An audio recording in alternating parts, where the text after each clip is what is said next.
Now, the Three Martini Lunch with Greg Corombos and Jim Garrity. And welcome, everyone, to the Tuesday edition of the Three Martini Lunch, along with Jim Garrity of National Review. I'm Greg Corombos of Radio America. The Three Martini Lunch is brought to you today by ZipRecruiter. Three Martini Lunch listeners can post jobs on ZipRecruiter for free by going to ZipRecruiter.com/free trial. More from the good folks at ZipRecruiter later on in the podcast. Jim, let's start with the good martini, and it's almost like the Democrats were listening to you yesterday when you talked about the need to stoke fighting and division and rancor inside the Democratic Party. But as Politico reminds us today, it's actually been going on for quite a while, ever since the primary. This is courtesy of Gabrielle De Benedetti. I'm hoping I'm saying that right. The Hillary Clinton versus Bernie Sanders rift is bubbling up in gubernatorial primaries. It's pulsing through the race for Democratic National Committee chairman and shaping state party leadership contests from Hawaii to Maine. Long after the Democratic presidential nomination was settled, the bruising 2016 primary fight continues to divide the party, hindering Democrats' ability to unite and prompting national party leaders to tiptoe around the issue in the hopes of avoiding an outbreak of Sanders-Clinton proxy wars. The bitter defeat at the hands of Donald Trump has exacerbated the tensions, leading to the rise of, quote, Bernie would have won, and, quote, Bernie's challenge helped sink Hillary camps, even if the battles are rarely framed in such explicit terms. Now, with the chairmanship of the DNC and party nominations in multiple 2017 races at stake, some Democrats are desperately trying to strike a balance and remind rank-and-file activists of the real enemy, Howard Dean among them, who has pulled out of the race for Democratic chairman. So, Jim, Bernie Sanders may have contributed more to conservatism than he realizes, and certainly far more than he intended. Indeed, Greg. And, you know, we had called for this yesterday. Clearly, everyone should listen to the Three Martini Lunch because we demand it and the Democrats obey. I am just flush with power right now. You know what I'm kind of struck by is that there's a part of me that looks and says, obviously, look, this is good for the right. It's good for Republicans if Democrats are infighting. I almost feel like, no, actually, this probably is a fight worth having for the Democrats. That in a way, like, there are times where you feel like it's a fight that's more about the surface, more about images of the party. But I don't think it's too much of an exaggeration to say, look, there were really big, concrete policy differences between Sanders and Clinton. And I suspect that they were not just, you know, people who wanted to have the first woman president versus the people who wanted a president who looked and sounded like Larry David. I think there's a real split in the party about what they should stand for. And look, clearly, you know, I'm not a huge fan of either one of them. I think that these Sanders folks are more dangerous for the party with their more or less open embrace of socialism than the Clinton wing is. On the other hand, I think the Sanders wing is more honest. It doesn't pretend to. It's one part is openly socialist, the other part is semi-secretly. But I think this is, you know, this isn't such a bad thing to have. Yes, you have these fights and primaries, but clearly it sounds like the wounds haven't just healed, and I don't think it's a matter of one side being nasty to the other. I think there's a real clear difference about what the purpose of government is, that the Clinton folks believe that it's sort of the Obama era with some tweaks and some nudges and some slight adjustment. And the Sanders folks want something that's really different. They want free college education. They want, you know, free child care. They want cradle-to-grave health insurance paid for by the state. This is a very different, you know, image of what the American government is supposed to do. There's a part of me that says, no, this is what parties are supposed to have these fights about. I also noticed, Greg, you've got, you know, Perez, the former labor secretary. You've got Keith Ellison, the congressman. What I find really true, there's another candidate who jumped in there. I'm probably mispronouncing his name. Jamu Green, who's a former Fox News analyst. Yeah, I remember that name. Now, you know, no offense to Miss Green, although I can certainly understand why, considering how the last person with the last name Green was Alvin Green for the Democrats. Maybe they're just going to instinctively flinch when they hear that. Look, so you can jump from being a Fox News commentator to the head of the party? Really? I mean, I guess maybe Michael Steele would be the most, you know, equivalent move on the right side in the Republican Party. A lot of Republicans will look back to the Michael Steele era at the RNC with not fond memories, a sense of the National Party being kind of incoherent and divided and not using its resources wisely and running into a ton of debt. That for whatever you think of Reince Priebus, he certainly got the National Party out of that. But I guess they'll just take anybody. I guess, Greg, should you or I throw our hat in the ring for DNC chair? I mean, the fact that we're not Democrats is probably a clear obstacle against us. But usually, if you want to run the national party, it helps to have run a state party or have done something to deal, some experience in the organizational part of the job. But no, apparently not. You just got to be on TV, huh? Jim, as long as you're going to throw your influence around and get the Democrats to fight over things, I think you'd be a fabulous candidate. Who would do more damage to the Democrats from the highest position inside the party? Maybe Howard Dean? I shouldn't say that, since actually he had a really good cycle when he was running the DNC. But yeah, some of the politics worked well with him. I think he was in charge in both 06 and 08. Is the Sanders move really, and the growth of his movement really, a big part of Obama's legacy here? Because obviously Obama gave the middle finger to working America, and that fueled the rise of Sanders and the rise of Trump, but also his big government approach to the government running things. And now the more and more people think that that's the government's job to run more and more of our lives and our economy. And it seems like maybe the fact that that sounds appealing to way more people than it used to could be part of his legacy as well. Maybe we haven't given Obama enough credit. Fundamental change is coming, he promised, and I guess you could say, yes, that's a pretty fundamental change. Yeah, that's my favorite part of the Obama legacy. You see those graphics where you see how many House seats and Senate seats and 1,000 state legislature seats have changed hands to the Republicans since he took office in 2009. But good times, good times. As long as the Democrats keep fighting, they're distracted, and that's good. All right, on to the bad martini now, and on to Donald Trump. This is courtesy of Reuters. Germany's foreign minister said on Monday that U.S. President-elect Donald Trump's comments that NATO was obsolete had aroused concern across the 28-member alliance. Frank-Walter Steinmeier, speaking after a meeting with Alliance Secretary General Jens Stoltenberg in Brussels, said Trump's remarks contradicted views expressed by designated Defense Secretary James Mattis. He also spoke of amazement. Obviously, the comments from President-elect Trump that he views NATO as obsolete were viewed with anxiety, he said. Trump, who was due to be sworn in as president on Friday, said NATO was obsolete because it had not defended against terrorist attacks.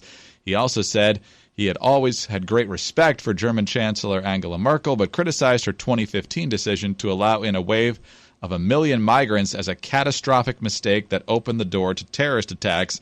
U.S. Secretary of State John Kerry said it was inappropriate for Trump to wade directly into the politics of another country by his remarks, because John Kerry's never done that, or his boss. So, Jim, I think it's a matter of a couple things here. First of all, Trump once again speaks inartfully. He later clarified that he has respect for NATO. He thinks it has a purpose. It's just kind of lost its mooring in the same thing that we've heard quite a few different times from him, that members haven't paid enough into the security aspect of this. So it seems to be, in some ways, getting overblown what he actually meant here.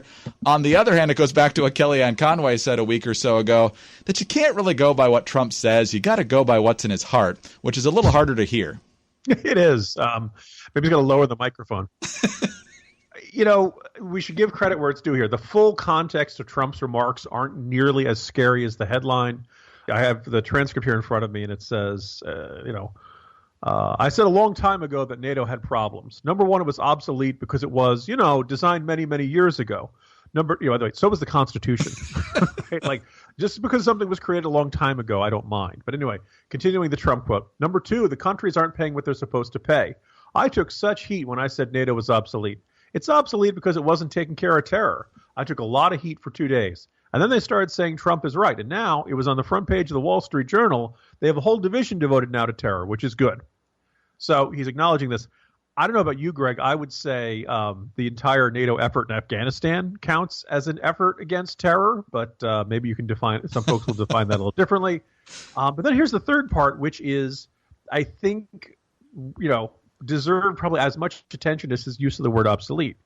Quote, and the other thing is the countries aren't paying their fair share, so we're supposed to protect countries, but a lot of these countries aren't paying what they're supposed to be paying, which I think is very unfair to the United States. With that being said, NATO is very important to me.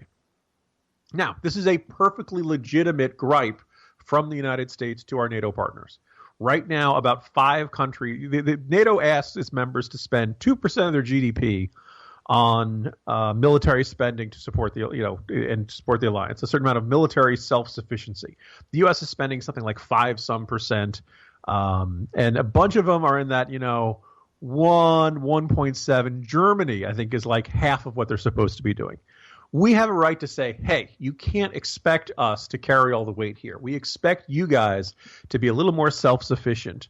And yes, we know you guys love all your social spending and you have lots of other things you want to spend money on, but spending for common defense is necessary. It's one of the things that makes this alliance work. We don't want freeloaders. We don't want free riders.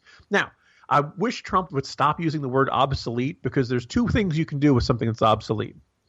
You can toss it out because you're selling horse and buggy whips in the era of automobiles, or like when you have old software, Greg, what do? You update it. You update it, right? You upgrade it. You make the appropriate changes for changing times. And I think this is something that very few people in America's defense community and national security community would disagree with: upgrading NATO, with updating NATO, expecting a little more input from our allies and things like that. But we wouldn't want to scrap it. And when Trump keeps using the word obsolete, clearly Trump doesn't care what anybody says about him or what anybody thinks about him. But if people think you're a Putin stooge, stop criticizing the European alliance that is a major bulwark against Russian expansion, right? Every time Trump uses the word obsolete, everybody in the Balkans gets jumpy. The Baltic states gets jumpy. And so if he was just a little more careful with his words, he'd avoid a lot of these problems in this controversy. But he's not interested. And it sounds like every couple of days in the Trump administration, we're going to have to reassure our NATO allies that, no, we're not pulling out any day now. When he says obsolete, he's just complaining about it, and he wants us to make some very reasonable changes. This reminds me a lot of the story in the campaign when Trump was on the campaign trail accusing Obama of inventing ISIS, and then he goes on Hugh Hewitt, and Hewitt says, I know what you meant. Obama created the vacuum by pulling out and not leaving a residual force, which allowed this movement to grow. And Trump says, no, he invented it. Yeah, I don't need that life preserver. No, throw me the anvil, all right? Oh, Jim, so maybe Trump needs to hire somebody to help translate, as you were saying just a moment ago, because he has a hard time sometimes deciding what words to use and using the proper words. Not sure who that wordsmith would be, but are you hiring? Do you know where to post your job to find the best candidates? Posting your job in one place simply isn't enough to find the quality candidates. If you want the perfect hire, you've got to post your job on all of the top job sites, and now you can. With ZipRecruiter.com, you can post your job to 100-plus job sites, including social media networks like Facebook and Twitter, all with a single click. You can find candidates in any city or industry nationwide. Just post once and watch your qualified candidates roll into ZipRecruiter's easy-to-use interface. No more juggling emails or calls to your office. You can quickly screen candidates, rate them, and hire the right person fast. Find out today why ZipRecruiter has been used by more than 1 million businesses. And right now, 3 Martini Lunch listeners can post jobs on ZipRecruiter for free by going to ZipRecruiter.com/free trial. That's ZipRecruiter.com/free trial. One more time, to try it for free, go to ZipRecruiter.com/free trial.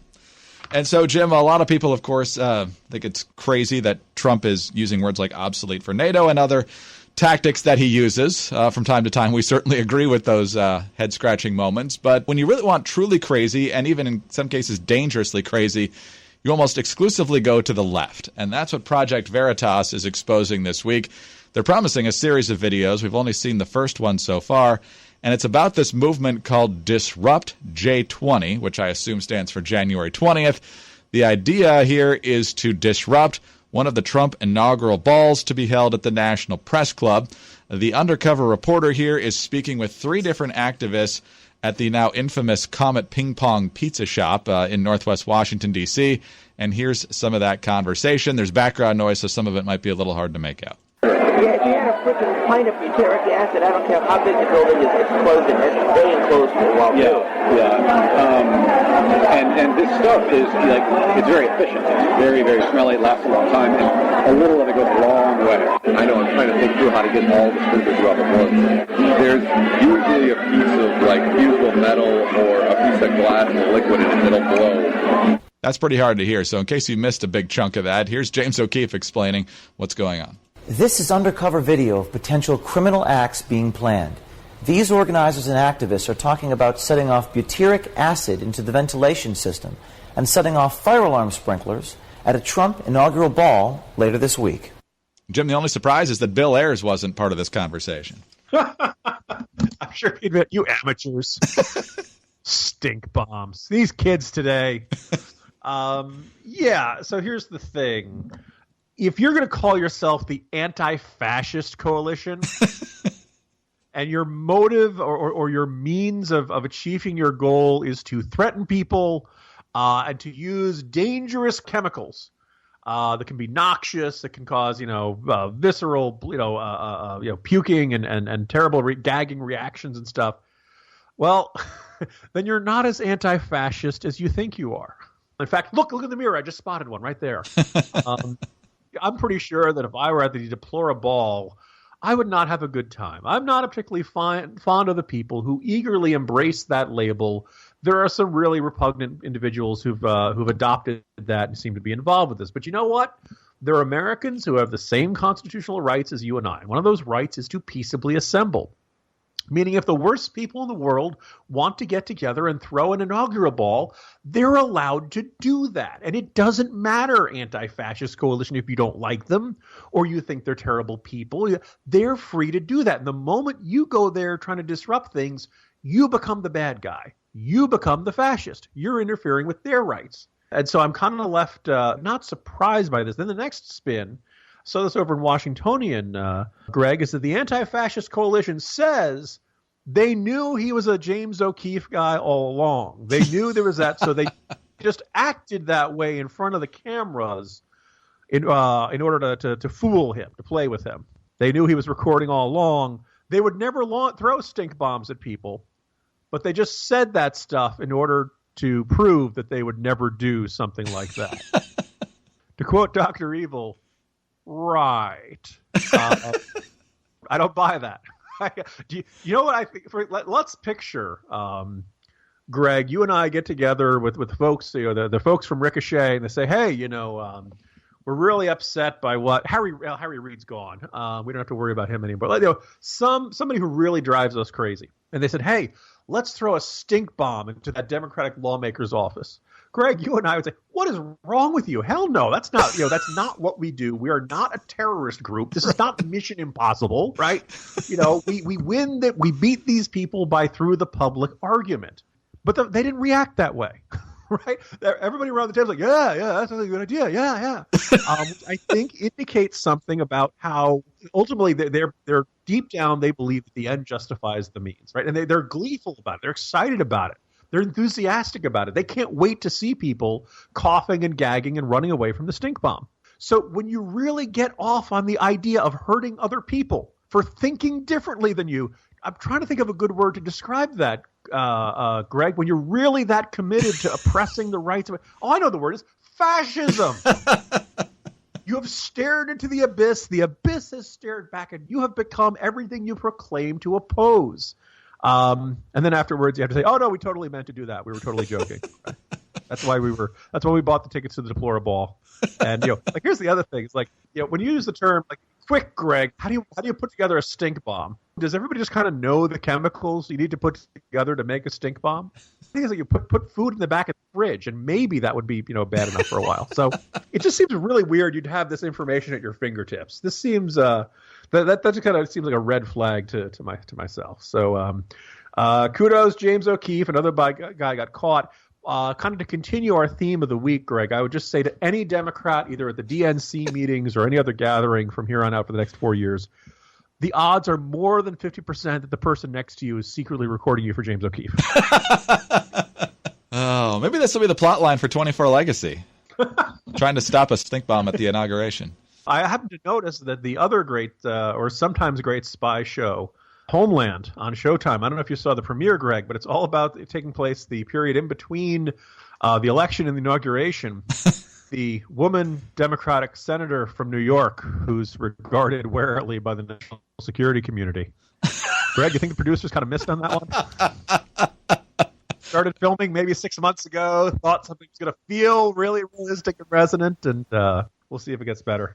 In the words of Rick Perry, oops. Well, Democrats don't disappoint. Their insanity at the professional level and at the radical level seems to know no bounds. We'll see what they unfold for us tomorrow, since they clearly listened to you, Jim. So your encouragement, I'm sure, will be acted on. We don't report, we decide.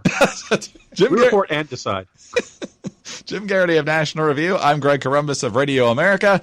And remember, folks, right now, 3 Martini Lunch listeners can post jobs on ZipRecruiter for free by going to ZipRecruiter.com/free trial. That's ZipRecruiter.com/free trial. Join us again on Wednesday for the next 3 Martini Lunch.